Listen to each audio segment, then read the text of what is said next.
Okay, I think we'll get started. Welcome to the May 2023 edition of Green Infrastructure, Climate and Cities, a monthly seminar series focusing on impacts of climate change in cities and what we can do about it. My name is Franco Montalto. I'm a professor here at the College of Engineering and one of the lead principal investigators on the Consortium for Climate Risks in the Urban Northeast. This is a NOAA-funded team of researchers working on climate change in the urban Northeast. If you're joining us for the first time, this seminar series began back in 2014. It's roughly monthly. All of our seminars are live cast and recorded and archived on the CCRUN website. So feel free to go to the CCRUN website to reference this seminar or to reference or watch any of our previous seminars. For those of you, again, joining us for the first time, we also give out continuing education credits for attendees. The topic of this month's seminar is the release of the Climate Resilience Research Agenda for the Greater Philadelphia area, coupled with the release of the latest climate projections for the region issued by CCRUN. In collaboration with a variety of partners that you see at the bottom of the screen here, this effort brought together a combination of folks, traditional academics, practitioners, governmental decision makers, and community members, who worked in a series of groups to identify knowledge gaps that need to be filled in order to make this region more resilient to the impacts of climate change. Answers, as you know, to these types of questions can't be addressed by academics, traditional academic researchers, or traditional governmental decision makers working alone. So for that reason, the CRRA effort was specially designed to promote collaboration and deliberation among a wide range of partners. And you can see here some of the organizations represented in the working groups. Overall, we had 100 individuals participate, representing over 60 different organizations or entities from the region. As you can see here, about half were from academia, from the universities, but the rest were from practitioner groups, governmental agencies, and nonprofit sectors.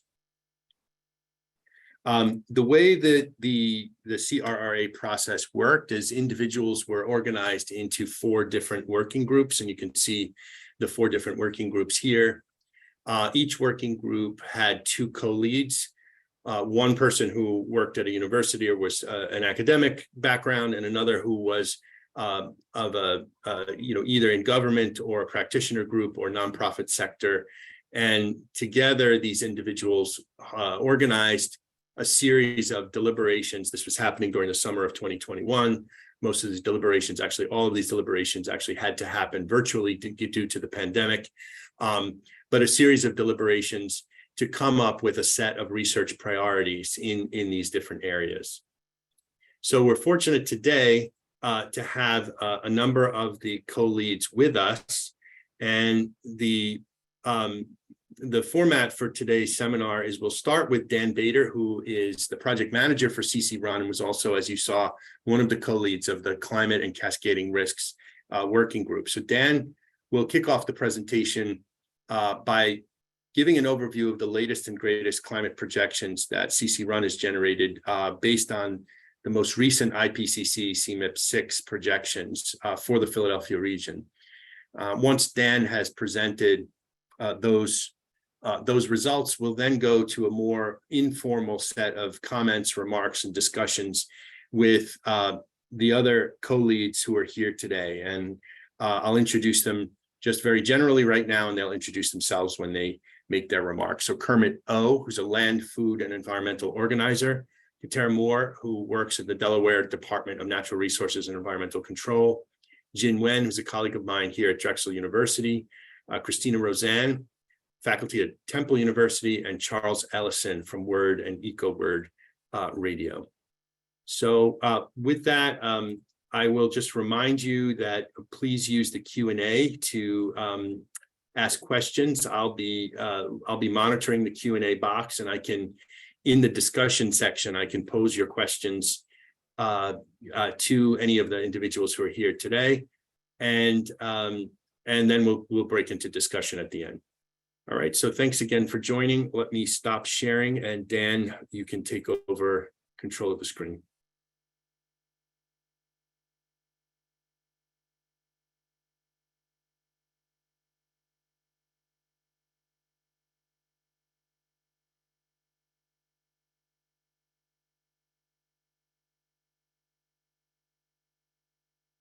Okay, so thanks, Franco, and thanks for everybody joining us for the seminar today.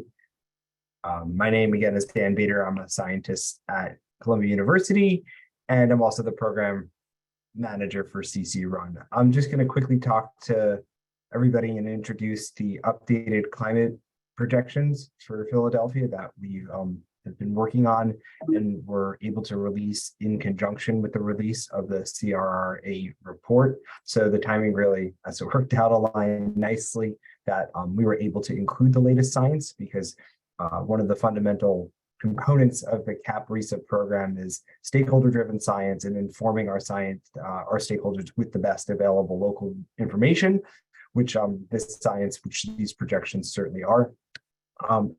The updated projections we've completed as part of our work at CCRUN. This has been led out of our research group here at Columbia, and this is now the third iteration of projections that we've given to Philadelphia. Each of the phases of work for CCRUN, there's been a set of projections that have been developed. And these projections include, as Franco mentioned, the latest outputs from CMIP6. So that's a coordinated model comparison project models. These are the climate models that were used in the recently released, at this point, it's coming on 2 years for the science working group here, but the full report was just finalized a couple weeks ago. The IPCC's Intergovernmental Panel on Climate Change, the sixth assessment report. So this is the latest climate model data that we have access to, and every increment of IPCC works, the models get further sophisticated in their ability to project future climate. So the updated projections, we kind of broke them down into three topic areas, let's call them, that we'll discuss briefly today. Mean changes in temperature and precipitation, changes in extreme events, hot days, heat waves, days with heavy rainfall, and then projections of sea level rise. Those are the projections that we've prepared. This first slide here is just going to give you a bit of overview of what's happening now, because before we talk about the future, it's important to understand kind of what's been going on. And we took a look at an analysis of historical trends, data from Philadelphia Airport, which is a pretty extensive, about 80-year time record from 1941 through the present. We used the last complete year as our final year is 2022. So we took a look at trends in annual average temperature precipitation. Mean temperatures and mean precipitation are increasing. The specific rates of the trends are at the bottom of the chart here, 0.43 degrees Fahrenheit per decade for the temperature trend, 0.82 inches per decade at the precipitation trend. Just some kind of breaking it down a little bit further. Minimum temperatures are increasing at a faster rate than maximum temperatures. We've seen this especially over the past 50 years. This has some serious implications for nighttime heat and health-related issues, especially during the summertime. If it's not cooling off as much, you can see how that exacerbates the heat health risk, for example. And another observation based on this data is that the precipitation variability was greater in the more recent 40-year period as compared to the prior 4 years. That means it's becoming less predictable as far as prior sequence of events or year-over-year precipitation. Prior trends don't necessarily hold true anymore. That makes a difference in terms of having implications for stakeholder planning or water management, water usage, if these prior events don't really hold up in our current environment. So it is getting warmer, it is getting wetter in Philadelphia, and these trends are consistent with what's happening, and more broadly speaking, in the northeastern United States. This is what we're seeing in cities like New York City, Boston, our other kind of hub cities as part of the CCRUN project. With that said, we developed projections, as was mentioned, for Philadelphia. These are specific to the city of Philadelphia and broadly applicable, let's say, for about 100 in the surrounding metropolitan area. We've used about 50 to 100 miles as an estimate of how far out these projections are valid for, because the resolution of the climate models is just not there to be point specific, but it is improving. So we take the grid box that in each model that covers the city of Philadelphia. So For our projections, we use 35 global climate models for our monthly changes, and then we use 16 GCMs with daily data for extreme events. This is a bit of an update from our prior results, or prior methods where we were just using monthly GCM data. We now have daily GCM data that we're working with. We use two of these shared socioeconomic pathways, which are the emission scenarios that drive the climate models. We chose to use SSP2-4.5 and SSP5-8.5. The 4.5 and the 8.5 are the watts per meter squared radiative forcing at the end of the century, so at 2100. Those are consistent with, if you're familiar with the prior representative concentration pathways, the RCPs, they're consistent with the level of forcing is consistent with RCP 4.5 and RCP 8.5. Our historical base period is where we reference our future changes to is 1981 to 2010. We did quantitative projections for both mean changes and extreme events, and they're for these different decades. You see here the 2030 through the 2080, extend the out to 2100. 30-year average is centered on a given decade. So the 2050s, for example, is really 2040 through 2069. The reason why we look at a 30-year period or take an average over a 30-year period is that we get to look at really the climate change signal and eliminate some of that year-to-year variability that's still occurring out into the future. So for the mean changes, we take the projections by using what's known as the delta method. It's kind of a basic method, but it's very much trusted and applicable for stakeholder applications. What we do is take the model for that individual grid box over Philadelphia, the future period, and compare it to the base period. It's a simple change, a difference for temperature, and then we look at for precipitation, the percentage change. We have annual changes, which are what is presented here. We also have the capacity to do monthly and seasonal changes. We have those computed on the back end. Presentation of results, we're giving you the percentiles. The percentiles, the 10th, 25th, we've added the 50th, I believe, here as well. 75th, 90th percentile across, looking at across the GCMs and SSPs. So we have, for a given variable, let's say future temperature changes, we have 70 possible outcomes. We give the 10th, 25th, 75th, and 90th percentile. It's important to note that the percentiles are not probabilities. The 90th percentile, for example, means that 90% of the outcomes fall below that level. It doesn't assign a probability with that. This chart, which we can move through pretty quickly because I summarized things at the end, just gives you a breakdown of how the projections are and what the changes are projected to be in Philadelphia. Again, continuing and perhaps accelerating the trend that we've already seen, a warmer environment and a wetter environment as we head out towards the middle and end of the century. Towards the end of the century, looking at almost 10 degrees of warming up towards the higher end, and then up to 15% increase in precipitation or so. Well, both are very, very significant changes, obviously, when you think about it. When we talk about extreme events, just tracing back to that last slide, you know, a small difference in the mean, even just a 2 or 3 degree change can double, let's say, the number of hot days. When you're talking about 9 or 10 degrees, you can get a sense that the magnitude of those changes can be even greater. For extreme events, we use a different projection methods, which is known as quantile mapping.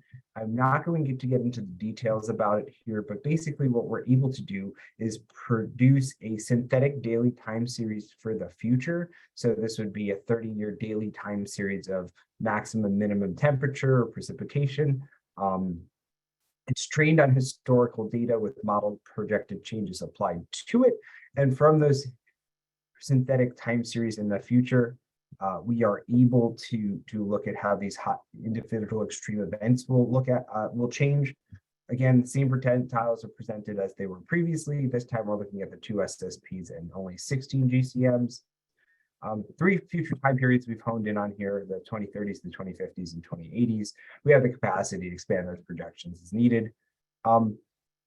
We have the capacity also to provide qualitative projections, and there's a little bit of this in the report itself, but for certain climate variables that aren't well captured by GCM, so things like tropical cyclones, extratropical storms, nor'easters, snowfall, we can't offer a numerical output on how they're going to change in the future, but we can say, basing it on literature review and expert scientific judgment, we can give you an idea of the direction of change and what time period we'd expect that to be.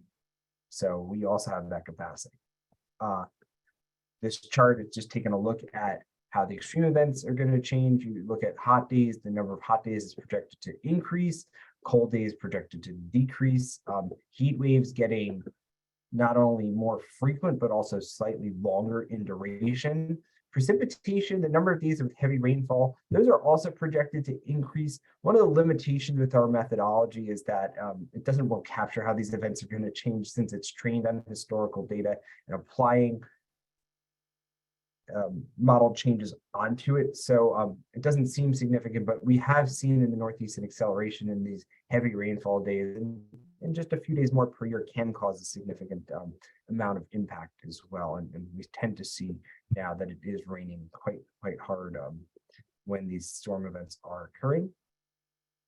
Qualitative extreme events, as I mentioned, I'm not going to go into the details here, but these are the other hazards we're able to provide some direction of change and magnitude, perhaps, of when this may occur as well. Tropical cyclones, that's looked at, these aren't city of Philadelphia specific. We look at the North Atlantic Basin, for example, for hurricanes, over the East Coast of the United States for extratropical cyclones. We talk about compound extreme events. We're starting to really push the research envelope here on looking at the interactions of storms or two hazards occurring at one time, like high heat and humidity, the sequence of events. So those are all really new research topics that we continue to explore as part of the CCRUN work. Sea level rise, when we talk about projecting sea level rise, it requires a different methodology than that of temperature and precipitation.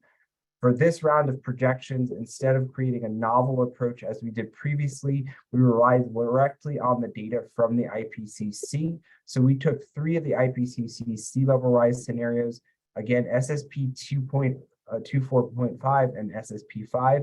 For SSP 5, 8.5, we took 2 scenarios, the medium confidence and the low confidence. The low confidence was included to incorporate, the potential of a low likelihood, high impact event that there'd be more abrupt changes in the ice sheets. Can't be ruled out. It's not a high probability event by any means, but we wanted to include that higher end scenario in the work that we were doing. The only thing we did with the data that came from the IPCC data comes at 2020, 2030, 2040, 2050. We interpolated it by 5 years just to get the middle of the decade so that it aligns with our prior 10-year sea level rise window. So instead of a 30-year average, we use a 10-year average for sea level rise projections here. We combine the scenarios, you get a full distribution of 297 values. And then we present the results, again, same distribution points across the different scenarios, and that becomes our sea level rise projections. Taking a look at the slide here, these are the updated projections for Philadelphia. So between 4 and 5 feet of sea level rise possible at the 90th percentile by the end of the century. Significant changes would occur, or impacts would occur with values of that magnitude. And just to summarize things here, kind of run through again, temperatures getting warmer, precipitation increasing, but it's not so much the mean annual changes with precipitation, it's the extreme events, which are projected to increase. In addition, increasing hot days, heat wave frequency and duration, and a decrease in cold weather events. And broadly speaking, these results for Philadelphia are consistent with prior CCRUN efforts. Yes, if you go line up the numbers for sea level rise at the 90th percentile, these numbers are slightly lower. If you look at the temperature projections here, the 90th percentile is probably a little bit warmer. But the differences, or the changes, are within the magnitude of the uncertainty we'd expect with these projections. These projections are really designed to give us an understanding of what the future may look like and be representative. We're not trying to project specifically what's happening May 3rd, 2064. We're trying to give you a representation of how much warmer, how much wetter, or cooler, or drier that environment would be at that time in the future. So When you look at the differences, I would say it's not important to emphasize how much the numbers have changed, because the reality is these are consistent with what we have projected previously. And if the information is being utilized properly, it wouldn't require much of any course correction. So with that, I'll wrap up. I don't know if there's a quick minute or two here for presentation questions, but I know we're going to jump into discussion. And just to intro that discussion is, these are really numbers are really what's fundamental to all the planning activities, to all of the research agenda that's going to be discussed. When you have the best available science, as this is, it really grounds the planning efforts in that. So I think that's really, really something I want to communicate as being very much important. So thanks, everybody. Yeah, thanks so much, Dan. That was great. I think we have time for, I don't see any questions in the Q&A right now, but if anyone has some specific questions about the projections themselves, if you want to type them up in the Q&A right now, we can ask them. But I think before we move on to the discussion part, I'll just ask a question to kind of get things started. You talked a lot about SSPs and percentiles and confidence levels.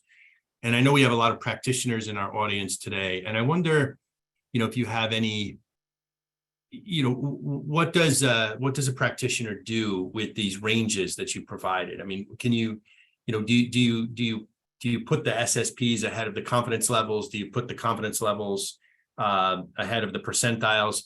I don't know if you have any, just from your interactions with, I know you work with a lot of governmental decision makers and practitioners in different places. I mean, what have you seen about how people work with these ranges? So it's a great question. I think what we've seen, traditionally speaking, is that they prefer to utilize the 90th percentile, being a little more risk averse, that they'd rather prepare for kind of a worse scenario than be caught underprepared, let's say. We've always emphasized flexibility in planning, and that's really on the decision or the policy side of things, not to be firm in what they're doing to respond, to have some flexibility added into that. I think with these projections, there's been a lot of discussion in the scientific community about the plausibility of the high-end emission scenario, so SSP 5, 8.5, and there is some known bias of some of these models. They're a little bit hotter. They have their climate sensitivities are greater than models that have been used in the past, which has caused, in some of the discussions we've had, rethinking of maybe using the 75th percentile, let's say. But overall, the stakeholders have really taken that 90th percentile into what they have used. Others use the 50th percentile, depending on who's working with the data. Thank you. And we do have some questions coming in, Dan, to follow up. Actually, one question from Christina Callahan is, can you explain why the baseline is 1981 to 2010 and not the baseline used in the new normals of 1991 to 2020? At the time we did the projections, the new climate normals of 91 to 2020 had yet to be published. So that was one reason why we approached it like that. Also, for the climate models, where the historical model run ends, it doesn't extend all the way to 2020. So there'd be some gap in the model data. The models have really cut off their historical model period, cuts off around 2015 or so. So we couldn't have a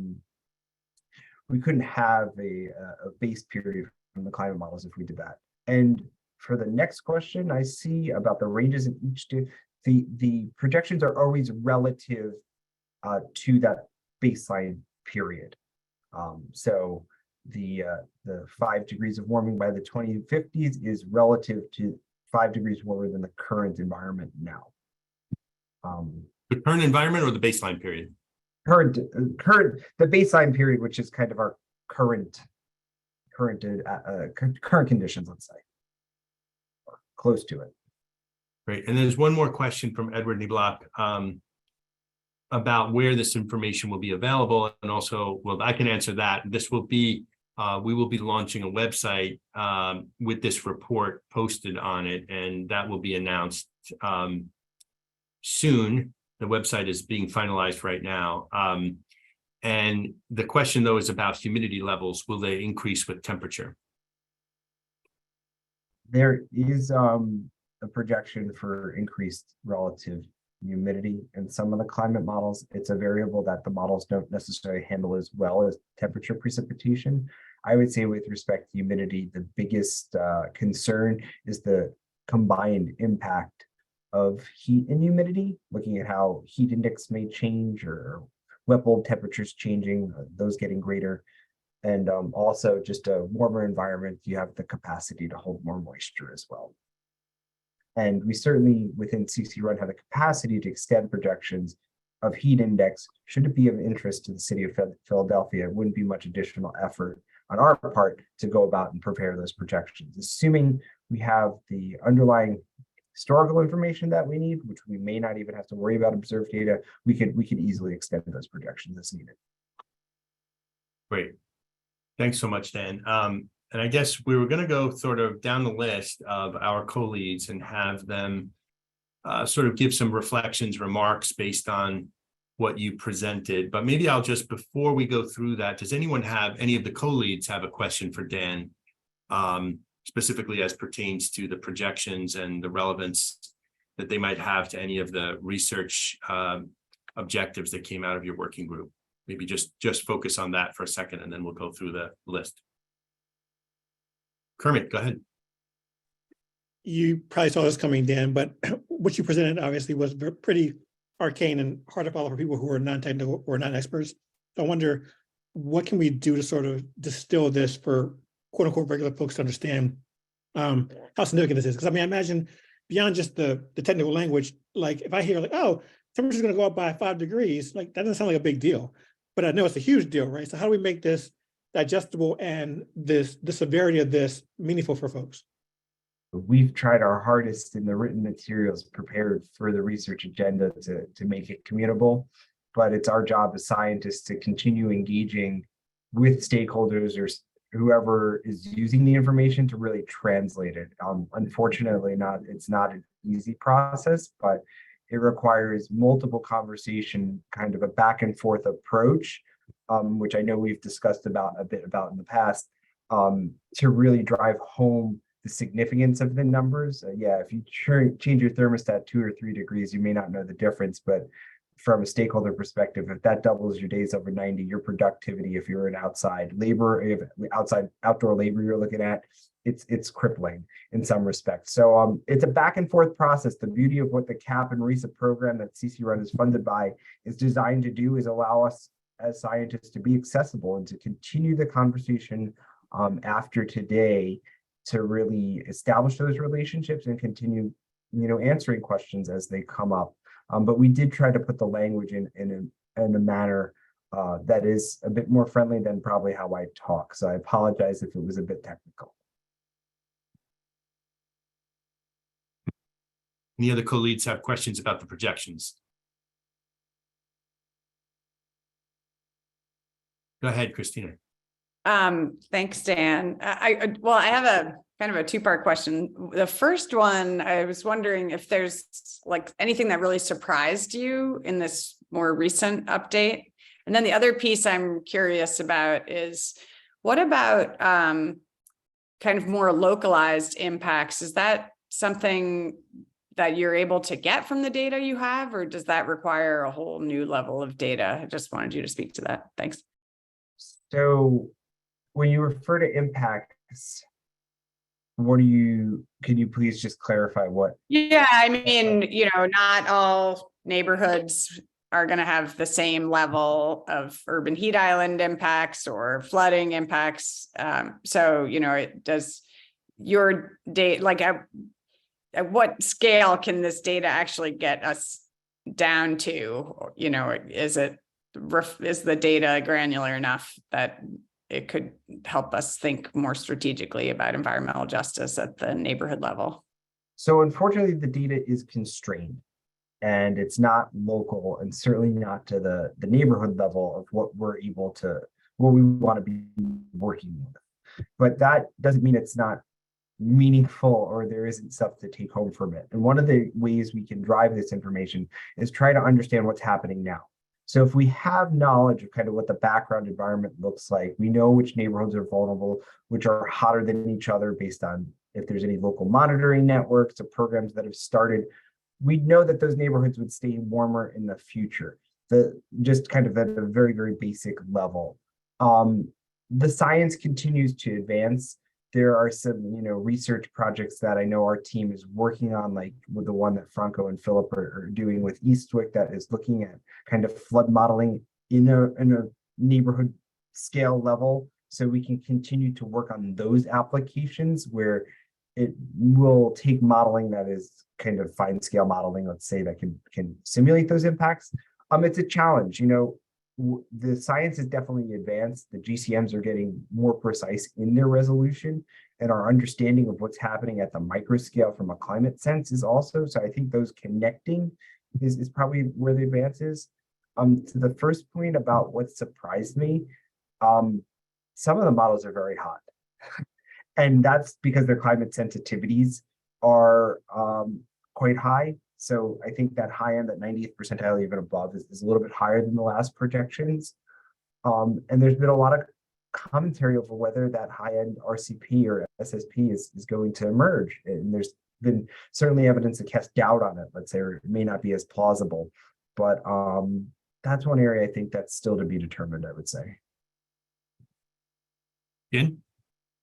Kind of along the same direction. I think the major discussion points coming from my working group is, one is how do you find a localized solution? The other is also like how to handle very extreme kind of cases. So again, back to Franco's question, like 5° F may not sound that big, but then I'm wondering whether there data that can help us to understand what is the extreme situation and how frequent that could be, as well as like temperature alone may be one thing, but this can really trigger multi-hazards, like how to understand from a multi-hazards perspective, especially from a local perspective, kind of along your direction. But I'm just curious about your thoughts in terms of interacting and interlinking a bunch of models together in order to answer those questions.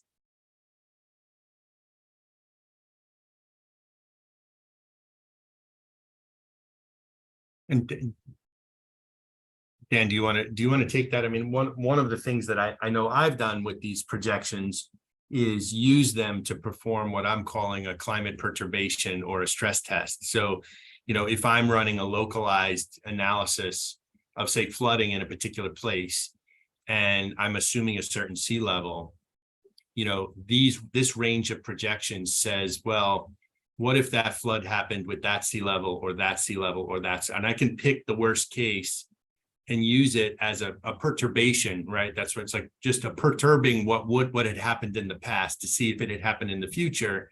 And if we were at different levels, how much different would the impacts be, as Christina was saying. So it gets sort of to your point, Jin, about sort of coupling, how you've got more detailed models or simulations or studies that are happening in specific neighborhoods, and then you can kind of use these as the larger global boundary condition on those local studies. But I don't know, Dan, if you have other thoughts on that. Nothing really jumps to mind. The applications, the data we see are just kind of from in some ways a general sense of just trying to understand what the future is like. When we kind of move into more specific applications, I would say it's on a one-on-one basis, but at the same time, we always refer back to kind of this data as kind of the underlying information. So great. So I think we'll move into now our the comments of each of the co-leads. And Jin, you were just speaking, and I know you have some time constraints. So maybe I was going to go through the list, but I know since you have some time constraints, maybe you want to give your comments and reactions first, and then we'll go back up and back to Kermit, since I know you have to leave. So if you would just sort of introduce yourself, tell a little bit about how your working group worked, and sort of the significance of what you came up with, given the sort of climate reality that Dan just portrayed for us. Yeah, sure. So my name again is Jin Wen. I am a professor working for Civil Architecture and Environmental Engineering department at Drexel University. My primary research has been focusing on building environment, how to better connect buildings with larger infrastructure, and how to understand the building interacts with human being, the occupants. So I have co-lead working group 3 with Mr. Krug, who is an architect. So the title of our working group is Planning Low Carbon Adaptation of the Built Environment. So we were focusing on buildings and also water system, pretty much build infrastructure, and trying to understand what are the needs from that perspective. So we met a couple times, I think 4 to 5 times in terms of having a discussion. The participants were really kind of from a very diverse background. It's a really nice mix of academia, local community participants, and also decision makers. So through the discussion, there were a couple major kind of common concerns or common directions that have emerged from the direction. One of the major focus people really are eager to push for is localized solution. So there are quite some discussions from a global perspective, from climate change perspective, but what does that mean for my local neighborhood? So especially people would like to see somewhat a systematic framework to pursue this localized solution from many different kind of impact directions. So people would like to know, if for example, planting tree is a solution, how does that really affect, from many different perspectives, from transportation perspective, from aesthetic perspective, from social well-being perspective, from health perspective. So it's more than just what we typically observe, like planting trees lower down local temperature, but what does that mean from other perspectives? They also would like to see much more societal, including public health, economical, and technology, kind of also technology impact to be considered together, rather than currently a lot of those impacts are considered in a siloed manner. They would like to see more of a temporal kind of impact consideration. Again, I'm using tree as an example because that's one of the remedy that a lot of people are familiar with. So what does that mean in year 1 versus year 10? Year 20, like how do we really consider all those temporal impact into the discussion? Another thing they really want to see is easy to use tools for different levels of users, ranging from researchers that are looking for much more comprehensive, detailed bottom-up model down to local community, occupants that can use some easy-to-use tools to understand if they do any of their housing improvement project, what's the meaning of resilience from their perspective. Another major thing that people call out is to design financial programs to provide the localized remediations for, again, low-income community. So again, we're looking at multiple hazards. So people would love to see solutions, especially financial programs that can promote, or maybe even just conduct pilot programs that can help to evaluate impact, right, of multi-hazards, and then what are the solutions that can help them to fight against those multi-hazard impact? What are the financial programs that can be benefited from? Besides that, people were also talking about, we just unfortunately have more building people than water people. So one thing I specifically want to call out is really there's a need for a complete kind of new thinking about how we design and operate our water systems. That has been really emphasized by although limited water experts during the discussion. We need to think about decentralized solutions, portable water, and also stormwater, also from a decentralized solutions, how to handle that, especially understanding the elevated rainfall forecasted in the future, flooding potentials, all the potential contaminations, and so forth. So I think that's a nutshell of what I have remembered. Again, the emphasis is really what is a local solution and what is the financial programs that can really benefit people, directly especially for low-income communities. Yeah, it's really helpful. And I thought what was really interesting is the decentralization. You know, you talked about it in the context of water, but you also talked about localized solutions more broadly, right? And I think that that's emerging in a lot of the discussions that are happening everywhere about climate change, is how, you know, the impacts are local and therefore the solutions are local, the opportunities are local, resilience is local to some extent, right? So although things are very coupled, we have a coupled water system, we have coupled transportation system. So like, how do we draw these boundaries to find local solutions, understanding their global impact, Franco, as you mentioned earlier. Yeah, that's great. Thanks so much. Let's move on to Kermit. Kermit, if you wouldn't mind just introducing yourself again and talk a little bit about the group that you were in and sort of your reactions to what we've been talking about. Sure. So I'm Kermit. I'm former science teacher. I'm now the general organizer. I do work in land justice, food justice, climate justice, different areas. PhD student at Temple right now in geography. Came to this process. It was kind of interesting because I am the opposite of a climate expert. So even the question that I asked Dan could have come from just me, like my lack of understanding of what he was saying, right? So I imagine that I'm not alone in that. So our pairing was interesting because he's this super expert on all this stuff, and I'm not. So it's like, how do we, you know, so that question that I asked him was very much our dynamic. It's like, how do we, you know, make this information accessible for folks so they can use it in a way that's meaningful.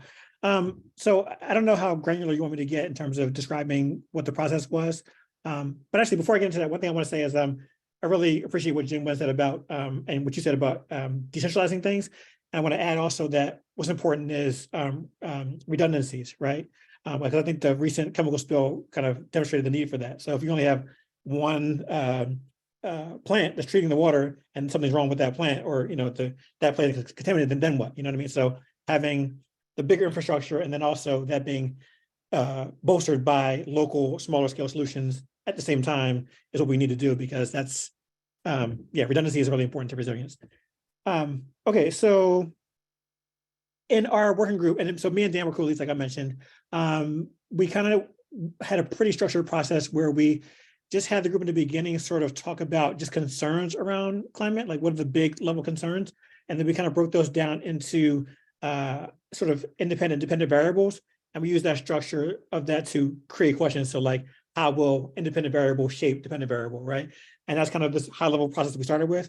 And then we sort of, from those questions that we generated, we also had these emerging questions that kind of formed just from that process that were not part of the variable thing, but just kind of questions that emerged organically.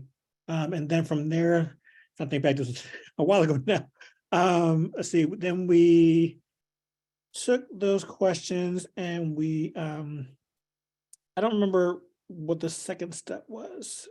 Maybe did I know what the final step was, but what was the middle part? Do you remember? Thinking.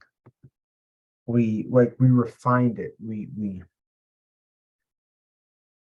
That when we introduced the different thematic areas to. That's right. I wish I had the schematic in front of me that explained our step-by-step process, but I think that's when we introduced the ideas of impacts within certain urban infrastructure or other urban systems that could be tied to the climate hazards. Right, that's right. I remember that was the key thing. So we actually, not we, Dan did the hard work of taking all the original questions, which was like, there was a lot of them, and sort of sorting them into these key categories, which were, looking through it again, or precipitation, temperature, storm surges, sea level rise, flooding. Those are the main ones that were generated. And then after we sort of created questions and then we synthesized them. So some of the questions had overlaps or redundancies. And so we kind of took the ones that were sort of the same question and we made them a more compound question. And then Akash, can I share my screen or no? Sure. I'm going to show you.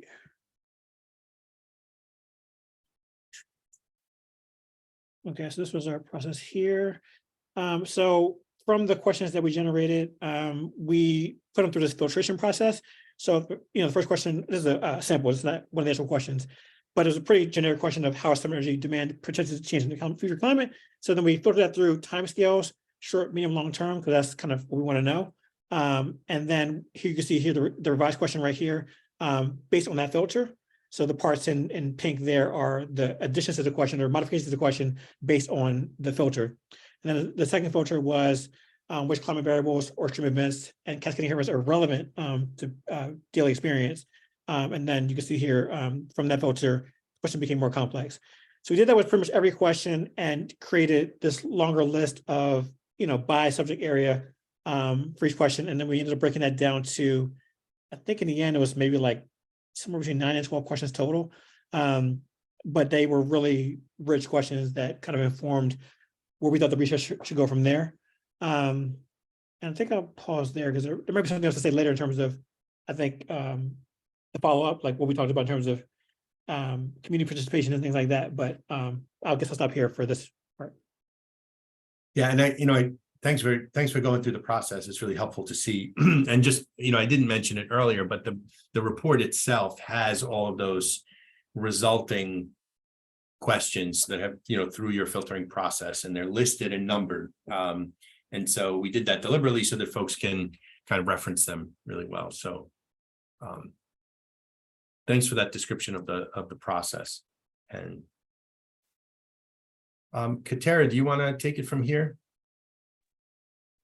Hi, so I'm Katera Moore. At the time, I was the director of a urban nutrition program at the University of Pennsylvania. I'm no longer in that role. I work for the Delaware Department of Natural Resources and Environmental Control as the Environmental Justice Coordinator. The co-lead that I had was Julie from the Nature Conservancy. And I think that we both had complementary perspectives about this type of work and engaging with local populations. And so once you guys kind of look at the report, you'll see like the laundry list of questions that we developed. But ultimately, I think that this particular working group about health and the environment, it really kind of captures the lived experiences of climate change, right? And so how vulnerable populations are being and can be impacted, because it's not like, oh, this, when we're thinking about projections, like we already know that these things are happening now and people are being impacted now, and how to really be thoughtful about resiliency. And that kind of brings to mind, like what things are going to be prioritized, how can we group different solutions, who gets to have the say in the research, right? Who's paying for these things, right? And so we kind of looked at the kind of usual suspects related to land, like, food systems and green space and housing and transportation, and then, obviously water with water quality and flooding and air in terms of heat and respiratory issues. And but the bottom line, and I think that's one thing that kind of came across all of the working groups, is that we really need to work with the community to kind of, if we're going to really build resilient communities, like we need education, right? We need to really kind of hone our communication to stuff that's digestible and resonates with people, because a lot of this stuff really is, as Kermit kind of kicked off some of the questions, is it's big topics, right? It's it sounds global, it sounds kind of far off, but people are dealing with these things now. And so one thing that we thought is that who should be part of the conversation, right? And so a lot of that's going to be local knowledge, right? Making sure that people that are living in the communities have a voice, right? They have, because they know what they're being, what's happening to them, right? Because they're experiencing it. And sometimes they often know solutions, right? And they know where infrastructure is failing. And so kind of really doing more of a participatory research process where you're kind of bolstering local knowledge to kind of get to some of these solutions and to kind of figure out what the priorities are. Because we see, when we're looking at climate resilience and people that are doing this work, and now, everybody and their mother is an environmental justice expert because, this money is coming in from the federal government. And so we see that, some people, certain sets of knowledge is being centered, but we have to kind of really respect and uplift local knowledge and experiences so that we can kind of get to some sustainable solutions. And when I say sustainable, I mean, I'm saying in terms of like long-term things that are going to work for the people that live there. And so to kind of summarize is this, health in the environment really pulls, again, it pulls all this, it kind of puts a fine point really on what happens when you have climate change and what happens, to people's lives, particularly if they're a vulnerable population. Thanks. And that's, it's so synergistic to what Jin was saying too about the decentralization, right? So localized solutions. But when you start talking about localized solutions, you need to talk to the folks who live in the local communities because they know what happens there. They know what can happen there. They know what they want to happen there. So it's, it sort of goes hand in hand with sort of the decentralization of thinking about this. And then with that decentralization comes a need for more engagement, more interaction, more discussions, and like you said, uplifting of sort of local perspectives and knowledge. And I was going to say, when you're talking about engagement, I think it goes back to, again, to what Kermit said when Dan was presenting. I think that we just have to know our audience, right? So it's one thing to be able to, the kind of, these projections and, all this, the scientific and quantitative data is very important in terms of modeling and building, built solutions to resilience, but we also have to have a way to kind of really engage with people on their level, right, and build up their capacity to understand what's happening, because they might just know that every time it rains is we're flooding, right, and we don't have any insurance, and we have mold, and whatever the case may be, right, or we can't get to work, or whatever the case is. And so I think that it's really just thinking about engagement as a two-way process that's not just delivering information or giving information to people that they may or may not be able to digest. And again, like just building the capacity. Thanks, Katera. And Kermit, I think you had a reaction to that. Yeah, I just want to agree with everything that Katera just said. Just add on to that, especially the two-way part. So I think that, there's a sort of a corroboration process that happens between people's lived experience and this high-level climate science. It's like, so people kind of know what they're experiencing already, and they have their own terms for it. But it's like, how do you kind of align that with this high-level climate language so that we're speaking to each other as opposed to, like Katera said, just being this one-way communication. So I think it's really critical. And I think that the word engagement is actually an interesting word as well, because I think historically engagement often involves very kind of superficial activities, right? Like here's some knowledge, do something with it. Whereas I think what you're referring to is a much more interactive, deliberative, impactful form of engagement. It's maybe not engagement, it's maybe a conversation really that has sort of as equal partners, all these different perspectives that come to bear when you start talking about what is going to happen in a particular neighborhood, right? Yeah, I think that this kind of is a link to Tina's question from before, which is around, so recognizing that local folks have expertise and knowledge through lived experience. And so like, I think the translation of the big level data to the local is right. I mean, like, how do you take those big numbers and then, again, corroborate them with what people are locally experiencing? That's how you make meaning of it on a local level, right? Yeah, absolutely. And that's the difference between we use the word outreach, engagement. A lot of times people are thinking about participation, but they really mean outreach, where you kind of just gave information. And then, like, it's like a continuum, and then there's engagement, but then there's like this full-fledged participation. And I think that's what we kind of got to in these working groups, right? Because it wasn't just working group 2, but a lot of the working groups kind of surfaced this need to really kind of bring people, like kind of really bring lay experience, right, to the table, right? Not just having academics and technical folks, but like really, Joe Blow that is that's dealing with this. So, and that's a messy process, and it's a messy process that we have to go through, right? And I think if my sort of reaction to a lot of the discussions was that we we really got into it in these working groups, and this is what we need to do outside of the working groups in the city and in the region at large. It's really what happens when you bring together all of these perspectives. It's not easy, but it's necessary. Christina, do you want to take us to another set of reactions? Sure. I don't, is Charles here too? Because Charles is here. Yeah. Okay. Yeah. So thank you. And, it's great. I feel like there's a real common theme that you're hearing about the kind of need for more local participation and kind of really valuing we're as academics, we tend to think if you have a PhD at the end of your name, somehow you know more. And I think what really became clear and, the takeaway in our conversations was really that there are probably too many academics having these conversations. Right. And there's a real need to kind of reframe what research is doing, who's doing it, who's setting the research agenda. And in our group, and Charles can speak to this too, we actually had a lot of kind of conflict about, whether or not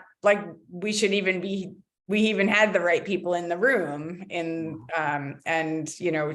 so what we really, when you read our group was this regional climate governance and adaptive management. But when you read our list of questions, so much is about the need for more local knowledge, co-creation, and actually, this micro scale experiences and place-based work. And really, I think we were even uncomfortable saying, these are the questions. We wanted to kind of argue that, there almost needed to be another process where we go back and talk to more people from the community to kind of refine those questions. But Charles, I'll turn that over to you.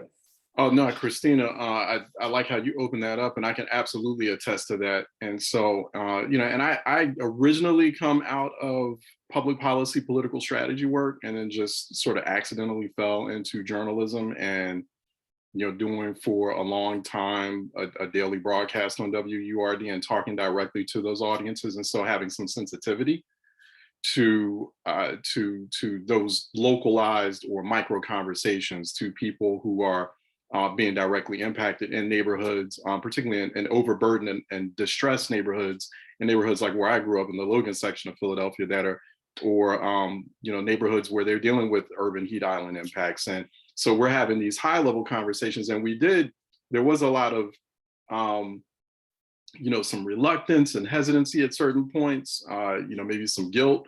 Didn't need to feel that way because we're doing good work, but some hesitancy over what direction we were going in. So I noticed there was some pivoting here and there, but I think we ended up in a good place because there was always recognition, right? There was always awareness that we needed to take those communities into consideration because those are the communities that are right now being the hardest hit. And that the way, and this is not just indicative of Philadelphia, but anywhere in the country and in the world, the way that we're going to be able to robustly or correctly adapt to or mitigate. I even talked to an expert who was like, you know what? We proved to ourselves during pandemic, there was a stretch of a couple of months where we stopped climate crisis. But you're going to have to start with those disproportionately impacted communities or those impacted communities on the local scale and talk to them. And also, we talked about, there was an awareness and a recognition, and feel free to jump in, Christina, or correct me at any point, but there was a recognition that,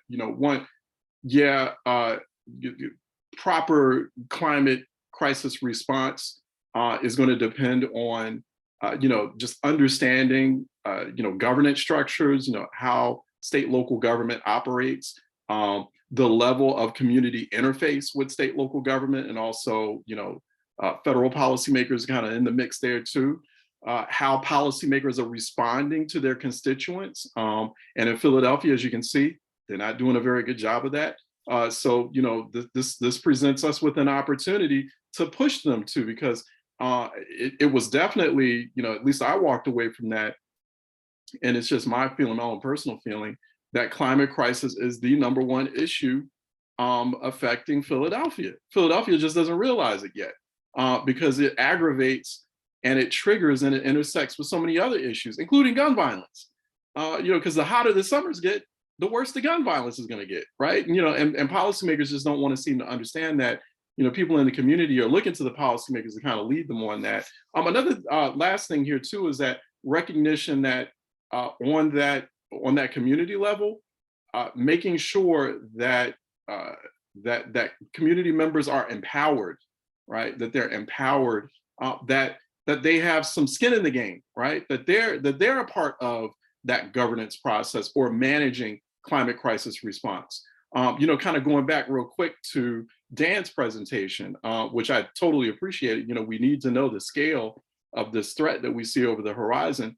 But my question to Dan and other scientists would be like, okay, well, are you finding opportunities to engage young people and say the Philadelphia public school system to help you carry out some of this research? Are you engaging in robust climate science literacy programs? Or people in the, figuring out ways in which community members in neighborhoods like the one that I grew up in can collect data in a user-friendly way to help inform what you're doing. And so as they're collecting that data, you can have a conversation back with them and explain to them, this is what this data means. And this is why we need to use it. This is why it's so important and why it's so important for you.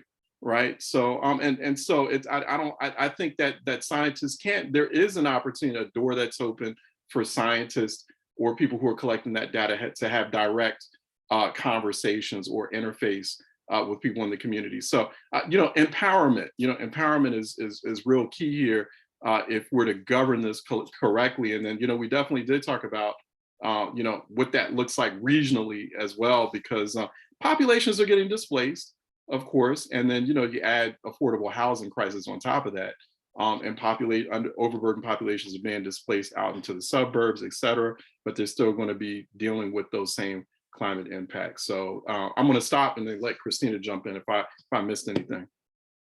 No, that's great. I noticed Dan said yes, there's opportunities for community science as well. So but yeah, I mean, one of the things that when I see the final report with the questions, even though we struggled a lot with it, I feel like this is the beginning of a really interesting conversation. And it's an acknowledgement for researchers that we need to do better, right? And that we need to, and really so I think this, to me, this is a really important first step.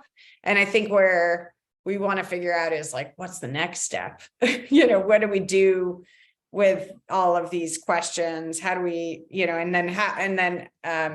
there's the mention that there's a lot of funding of this kind of research and these projects, but figuring out how to make it relevant to communities and have it not just be research that's yet another paper that people don't understand, but research that really makes the physical lives of communities better. I think that sort of, engagement, it's not just a process, but it's also an outcome. So through a community engaged process, your neighborhood becomes, more climate resilient, or you become more educated, or you become more engaged in it. So yeah, so I feel like there's a real call to to kind of open up research so that it plays a better role in people's lives. I totally agree. I mean, it feels like the start. And I truly believe that, we're not going to solve this without empowering those groups, without going at that, starting this from a local perspective, without also, mobilizing populations that have long been not just undeserved, but disenchanted, disenfranchised. So they should be the leaders. They really should be the leaders, and not just the conversation, but and also just the response as well. So yeah, absolutely. And we'll find everyone will find themselves in a better place as far as climate is concerned. I wanted to follow up on what you just said, Charles, and you, Christina. I think that I think this exercise also lets us know like the amount of work that really needs to be done to bring people, like you have to really be intentional, right? And so I think that it's like, again, who gets to do research?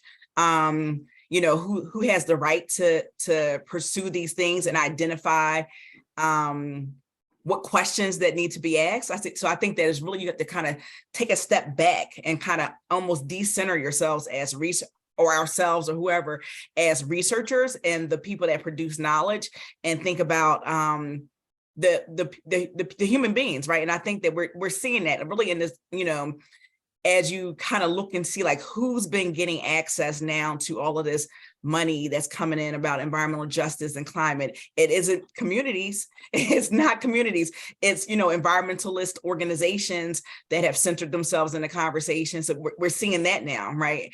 And then as you when you ask like, well, then like who's going to, you know, and now, you know, like, yes, the EPA is kind of, you know, standing up tic tacs and all these different things, but it's like, is the community going to get, you know, left in the dust again, and things are going to be imposed on them, right? So yes, I mean, so some things, yeah, you do some separate sewers, and, you know, some of this green infrastructure, some of that stuff is great for communities. Sometimes it gentrifies the community, you know, neighborhood, so they get shafted anyway. Or it's like, what, and now I'm just on a rant, so I almost feel like I want to mute myself. Or do you do you actually just say, okay, what do you need, right? And sometimes, and I think that, you know, in our group we kind of looked at some of these things, you know, kind of how do you, and I feel like Jen mentioned this, kind of how do you kind of package these things, right? So you can kind of kill two birds with one. I mean, we're not killing birds, it's climate, but you can kind of capture two things, right? You can address some of these other needs that people are having that exasperate climate issues with some of these solutions, right? And so it's kind of really thinking creatively, but again, it goes back to talking to the people that are being inundated with water or heat or whatever the thing is, because, you know, the projections in 2050 and 2100, that doesn't even really matter for people that are dealing with that now, right? So like, they're like, what about tomorrow? Like, if like, you know, maybe like every time it rains, they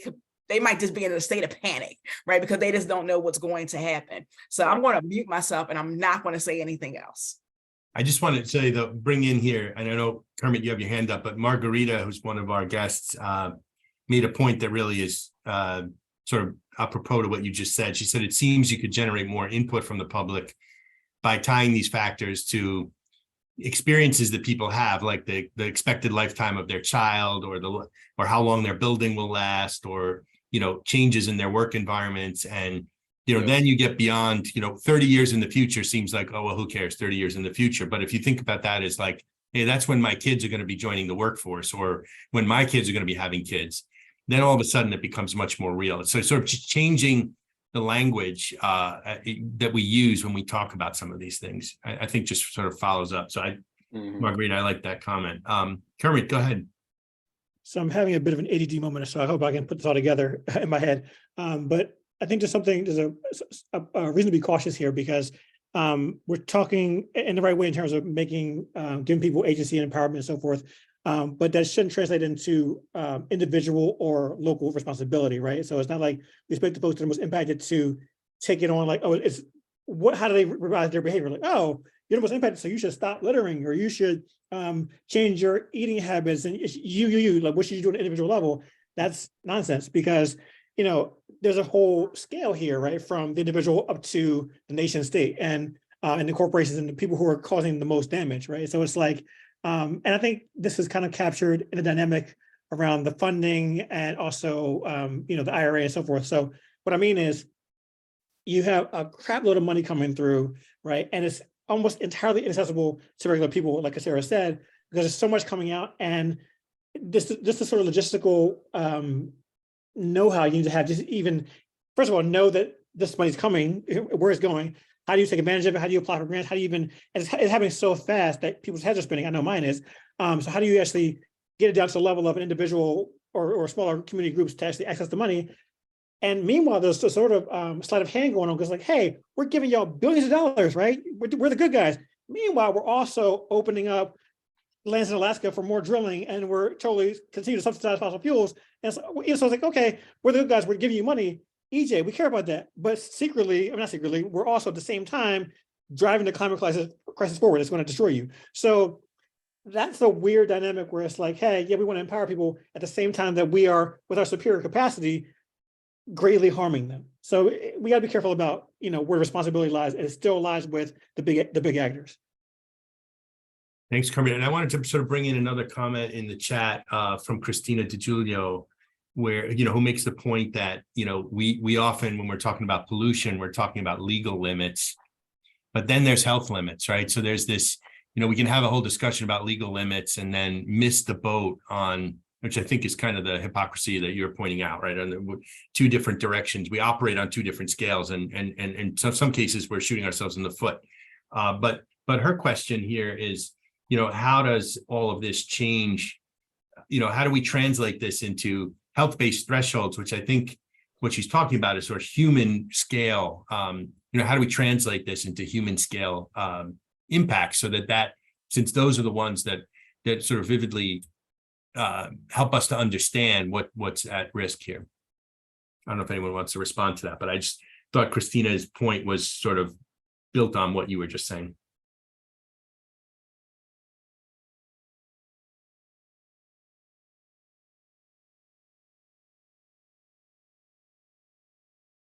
I said I wasn't going to say anything else, but I think that I think that's actually another paradigm shift, right? Because we are like we're permitting pollution, and what is the amount that's acceptable for the environment, and so really it becomes a when you kind of have to have multiple jurisdictions, I would say, like, health departments and environmental agencies or whatever, kind of coming together to figure this out together versus things being siloed, right? Because when you're looking at environmental things or climate or whatever, like, you're really just running the numbers on the, for the environment.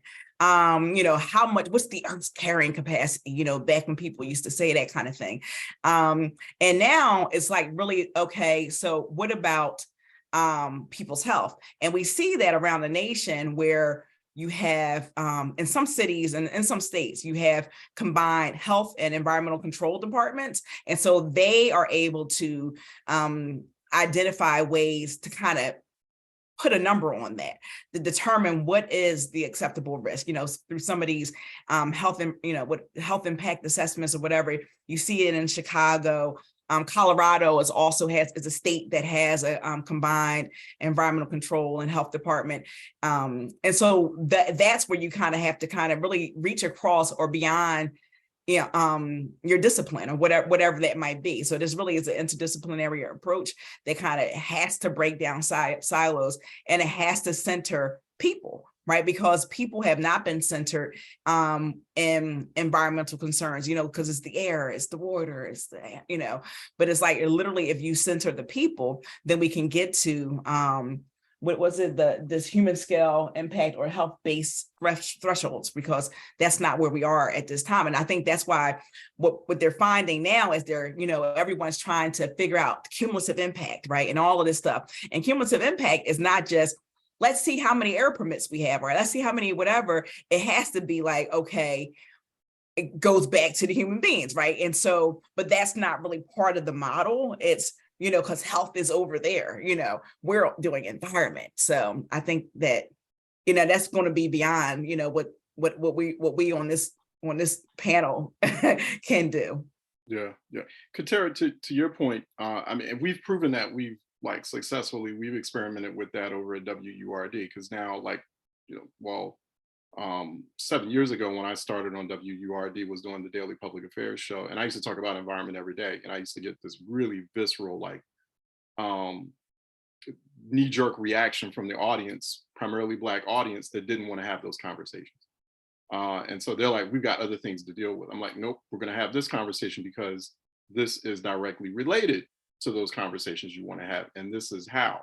And so, but when you start talking about it in the context of current lived experiences, then they start getting it. And then we rolled out the ecoWURD project several years ago. Now that audience, not only do they expect that conversation, they like want that conversation, they demand it. And so, you know, it shifted things. Like there's a bigger conversation that's going on, just not from people who describe themselves typically as environmental justice activists, but from just, you know, regular folks, you know, back on the block who were like, I want to understand what this climate thing is. What is this environmental justice movement you're talking about? How does environment affect my health?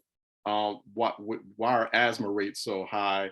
Why are cancer rates clustered in my particular community? Like when you make those connections and you talk about on an individual level, you know, as far as like, you know, like my mother had just moved right next to that PES refinery in a house. And then within just a few years, then she passed away from cancer. So, and then I found out a lot of people were passing away from cancer next to that PES refinery. Well, something's going on there, right? So when you start having that discussion, people like shut that refinery down. So it makes a big difference. And so, so you're absolutely right. I mean, when you talk about it from a human perspective and you talk about, and you simplify it to what people are going through right now, you know, from gun violence to like the flooding in their home and their basements, then not only do they start to understand it, but they demand action. Christina, you want to continue? There's some good questions that are related, but keep your trend of thought. Keep going.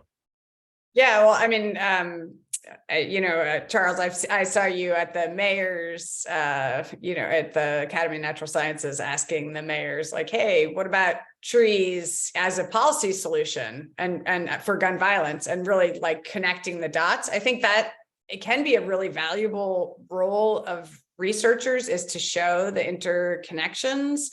And Katera, I think that the health framework is so important, because that is the like lived experience that people are really passionate. You see it, you know, this is my community and this is happening. But I did want to mention that I think one of the challenges, and we talked about this in our group, is a governance challenge. Like we don't actually know how to create the kinds of communities that we want with the governing institutions that we have.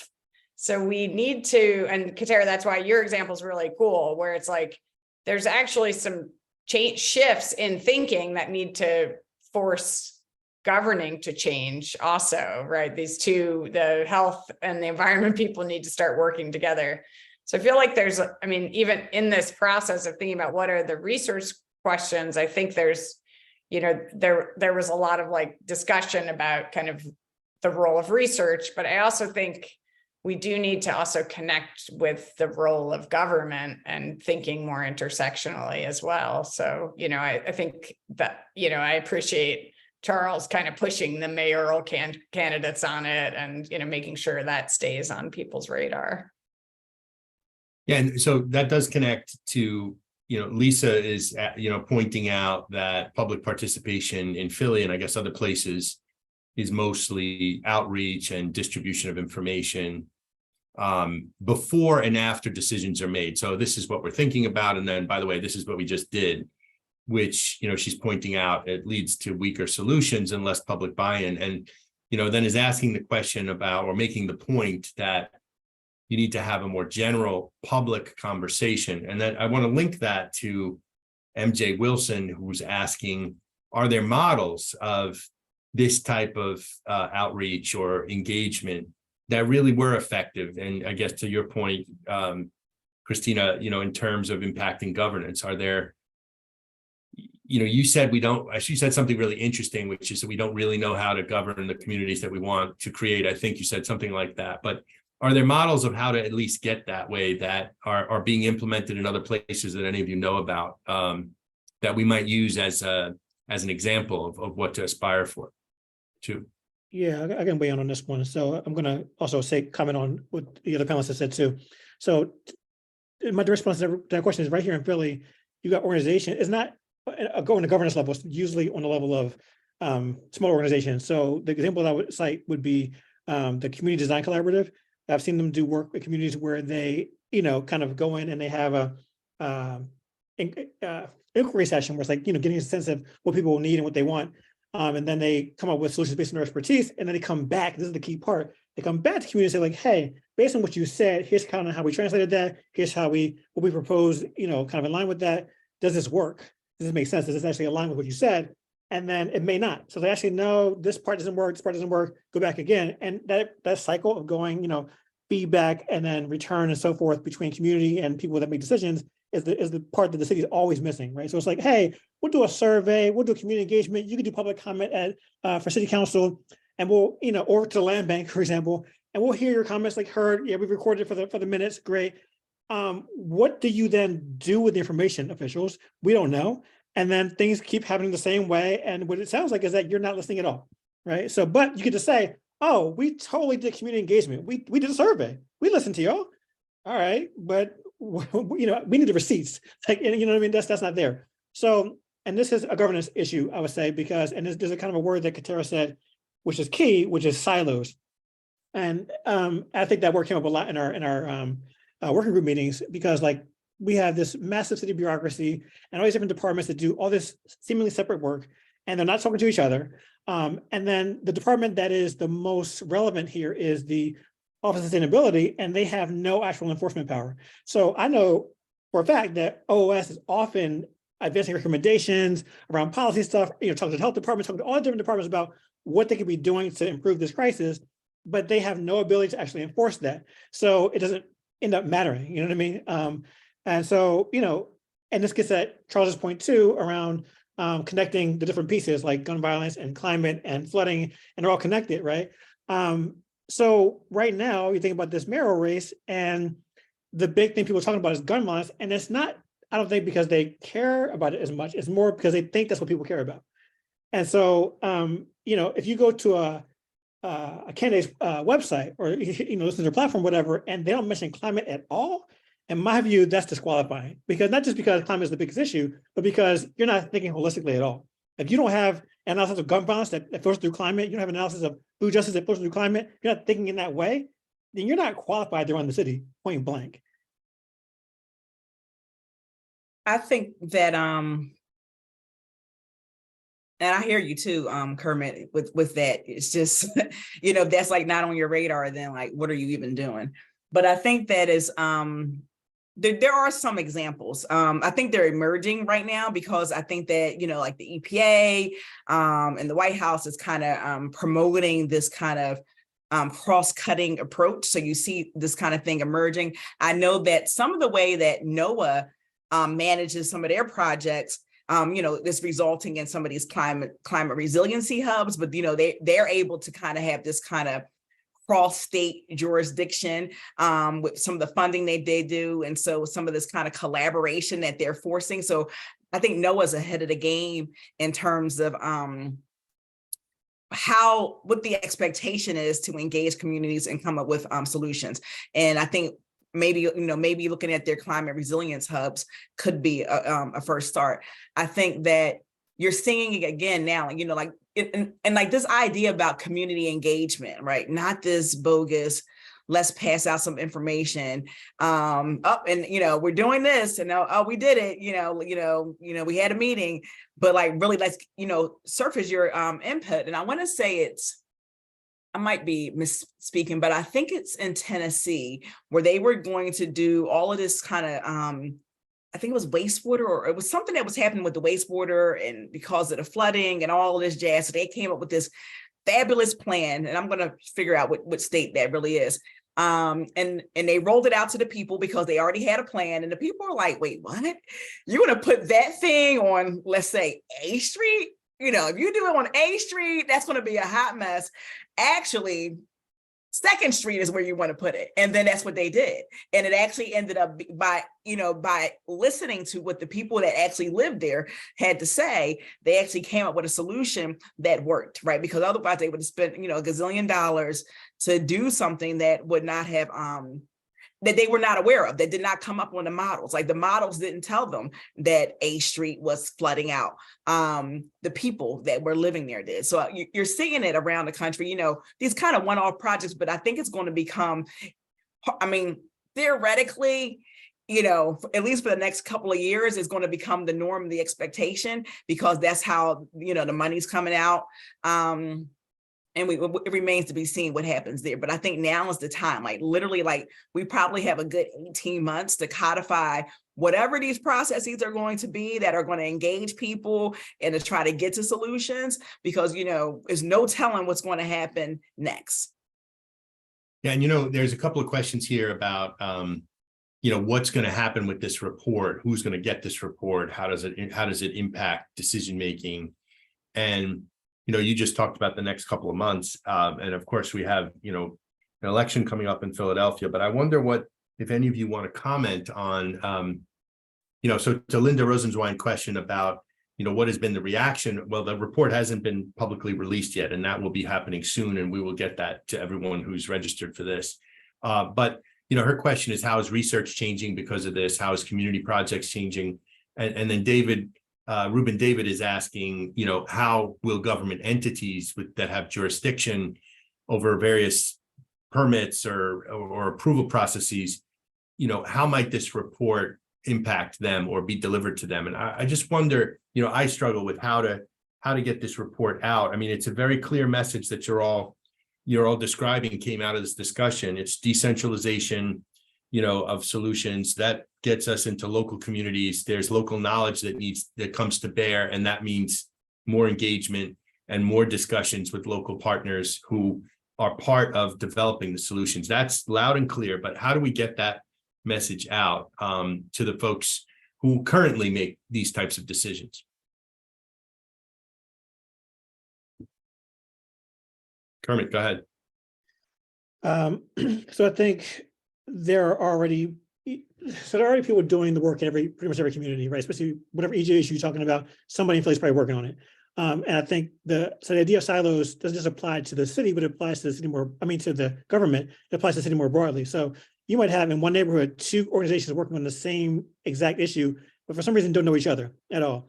So I think there needs to be a process of sort of asset mapping where we're like saying, okay, well, who are the people that are working on this issue in every jurisdiction, every part of the city, every issue, and linking them together through some kind of structure. I don't know if the government's want to do that or if it's something more informal, but that is kind of key. And I think that sort of collaboration across organizations, across sectors and so forth also helps with translation, because there's different kinds of thinkers in every organization. So it's like you have technical experts, you've got community leaders, you got regular folks. And so like if they're communicating with each other and sort of distilling that, or not distilling, corroborating again, that lived experience with the technical information, with the organizing strategies and all these different things, we're not talking to each other. I mean, that sounds kind of generic and maybe kumbaya a little bit, but like really it's not happening. So without that sort of cross-sector, cross-scale collaboration, we really can't get ahead of this thing, I don't think. Charles. Yeah. Oh yeah, to Kermit's point, which is a really good one. Like, you know, for example, Franco, you've got like Christine, you were talking about like how a few weeks ago I was moderating at the Green Living Plan Forum, right? I mean, that's being rolled out as part of a collective. Drexel's a part of that collective, Pennsylvania Horticultural Society. I definitely think that there's some, and I don't know if you all are aware of one another or if you're working together with one another, but I really feel like there's a big opportunity moment there for what we're doing here with the CRRA to work in tandem with, or to be aligned with, or form some kind of alliance with the Green Living Plan. And so, you know, especially with, you know, the Green Living Plan had its big public moment. So CRRA is in search of a big public moment. It just so happens that, you know, some of us either on this seminar right now, I know I am, I'm on the strategic advisory board for Pennsylvania Horticultural Society. So I know a lot about the Green Living Plan, but it just so happened, but I don't think they know, I have to ask them, but I don't think they know about the CRRA. So, you know, we're gonna have to find, I think, you know, the more we can find partners and you can create more collective collaboration, then you can create like this big mass mobilization moment throughout the city, when you're having like all these institutional and community partners, and also, you know, residential partners, you know, folks on the block, so to speak, on the ground. And then, you know, policymakers, they can't, candidates, but also policymakers, they can't ignore that. So, because that in the end, especially when we're coming out of this election year, but then we'll be going into a new election year next year. they're going to want people mobilized in 2024 for not just the presidential race, but also congressional races as well. Thanks. Christina? Yeah, I just wanted to sort of echo what Charles is talking about. I wrote an op-ed, I think it was after this CRRA experience, really arguing that the climate crisis is a real emergency, and this is a city that is like overstudied. There's so many universities, even in this report that will come out, you have a map of, it's like 64 universities in the region. So, you have all these universities, they don't pay property taxes. They all have kind of often complicated relationships with their neighbors around racial and equity lines. A lot of universities are also struggling with students who are,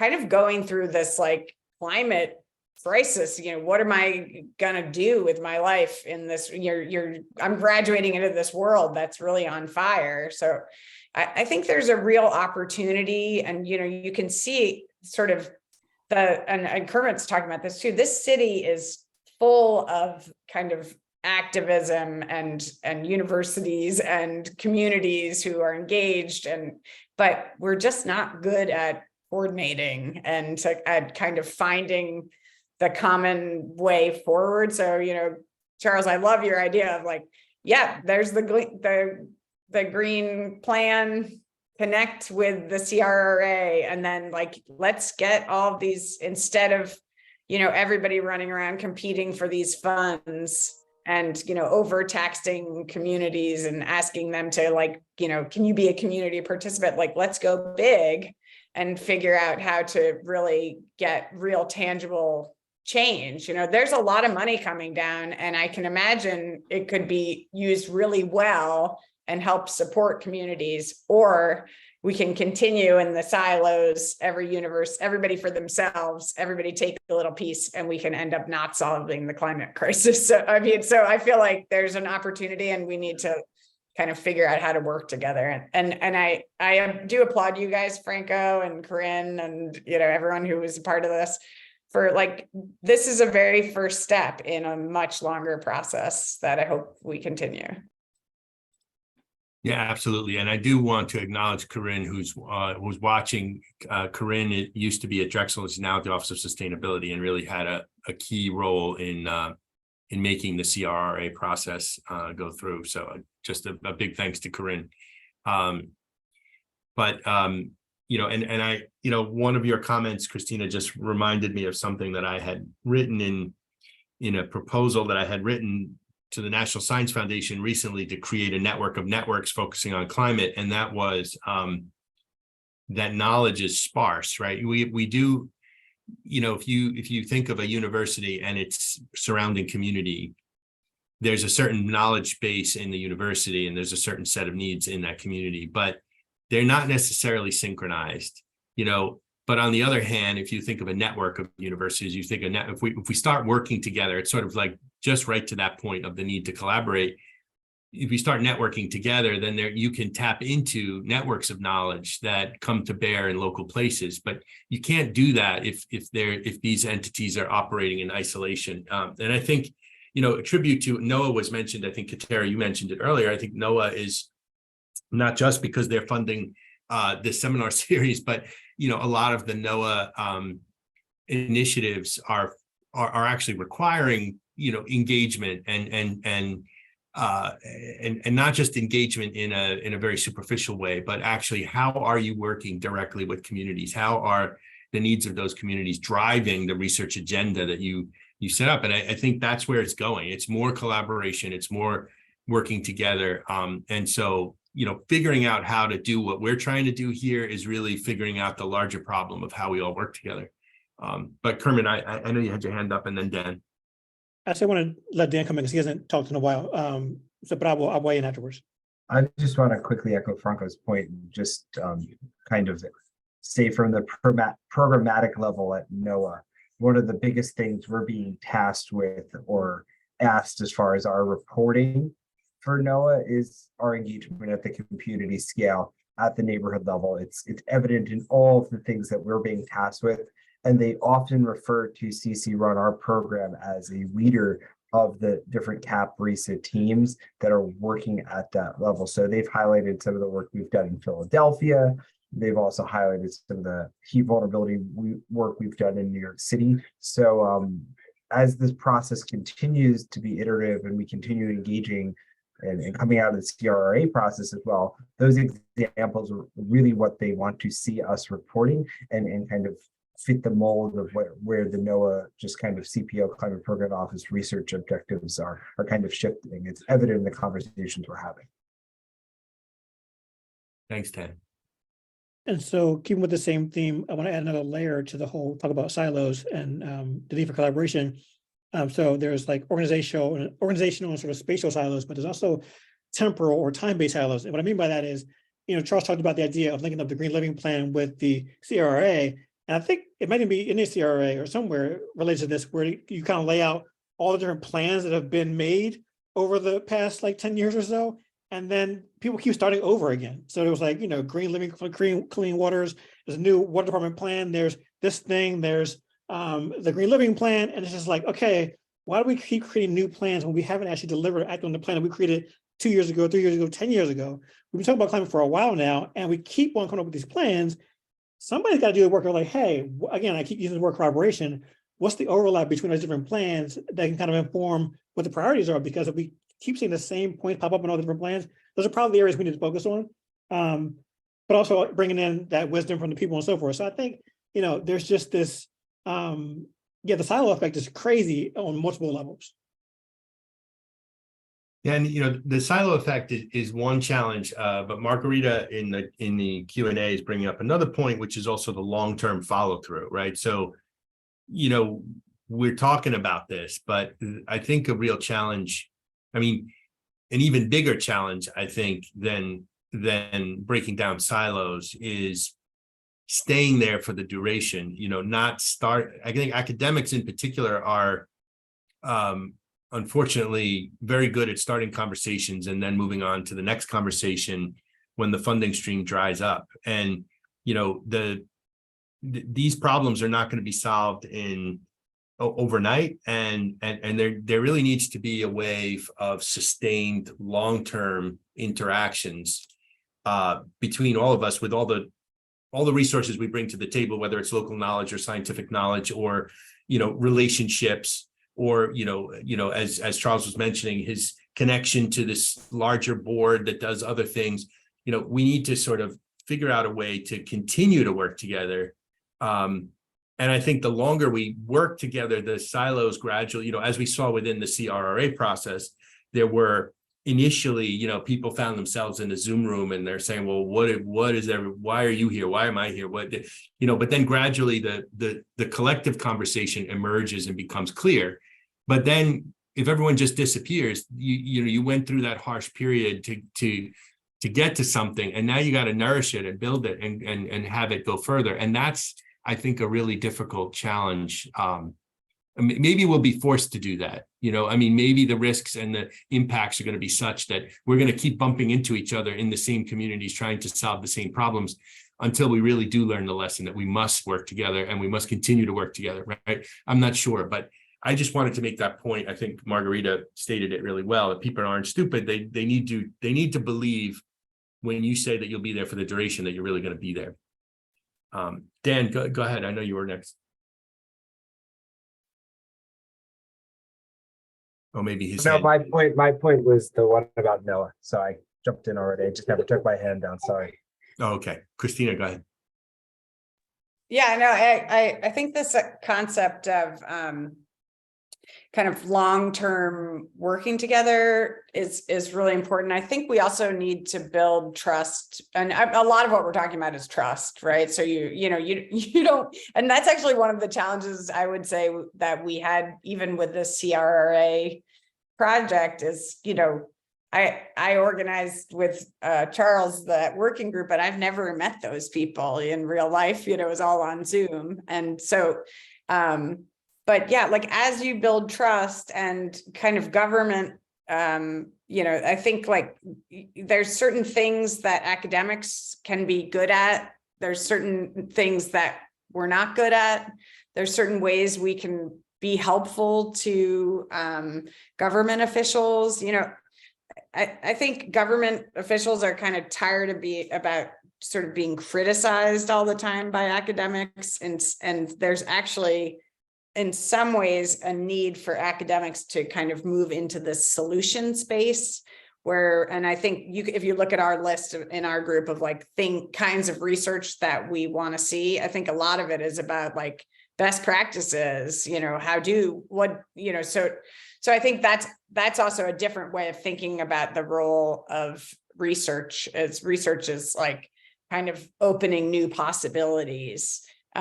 Because we're used to research. It's much easier to do research where you like look at a program and you criticize it than to kind of do this kind of forward thinking research that kind of spans other places and imagines how that could work here and kind of is solutions based. So I do think that's an important like reframing of research we need to do.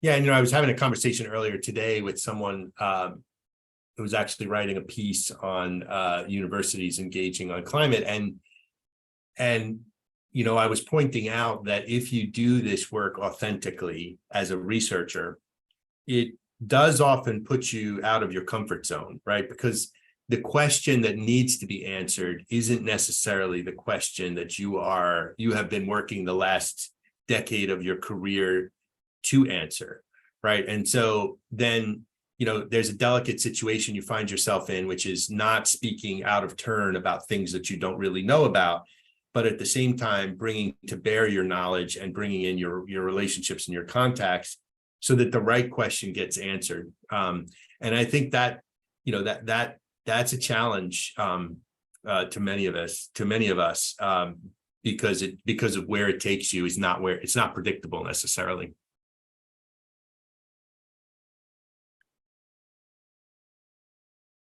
All right. There are only two more questions in the Q&A. One was there any discussion about asking for local ordinances to empower the general public through inclusive public participation? I feel, go ahead. No, I think we were more kind of, rather than asking for local ordinances, I think we were asking for research about local ordinances, and research about policy. So I feel like that's one thing is the CRA process was like that step before, we're not. So, I hope people, when they read this, don't think that, this is a plug and play thing. It's much more of a kind of, these are the types of kind of research questions that we want people to engage with. But we also think that we also need to do a lot more community work to get there. Yeah, absolutely. All right. Does anyone want to make any sort of final comments on this? Or I know we are going to post an executive summary that Nikki spent a lot of time putting together, and I want to acknowledge Nikki's contribution, which was really spectacular, to take all of this really elaborate, rich discussion and turn it into an executive summary, which will be published on a website, as well as the projections that Dan presented. Those will also be published on this website, and we will distribute those links as soon as they're ready to the entire CCRUN group. But do any of you have any other sort of final thoughts that you want to share, or should we leave it there? I just want to thank you for doing this work and, bringing, mostly it was great to meet a lot of interesting folks and, so thank you. Well, and thanks to everybody for participating, because if everyone didn't come in their wholesomeness, bringing their honest, true thoughts and critiques and concerns to the process, it wouldn't have been, I think, as authentic as it was. So I'm really grateful for all of the contributions that everybody made throughout this process. So with that, I guess we'll end and invite you all to join us next month. Thanks again for your participation, your questions, and for all the co-leads for sharing their insights with us today. Have a great spring. Thanks, everybody.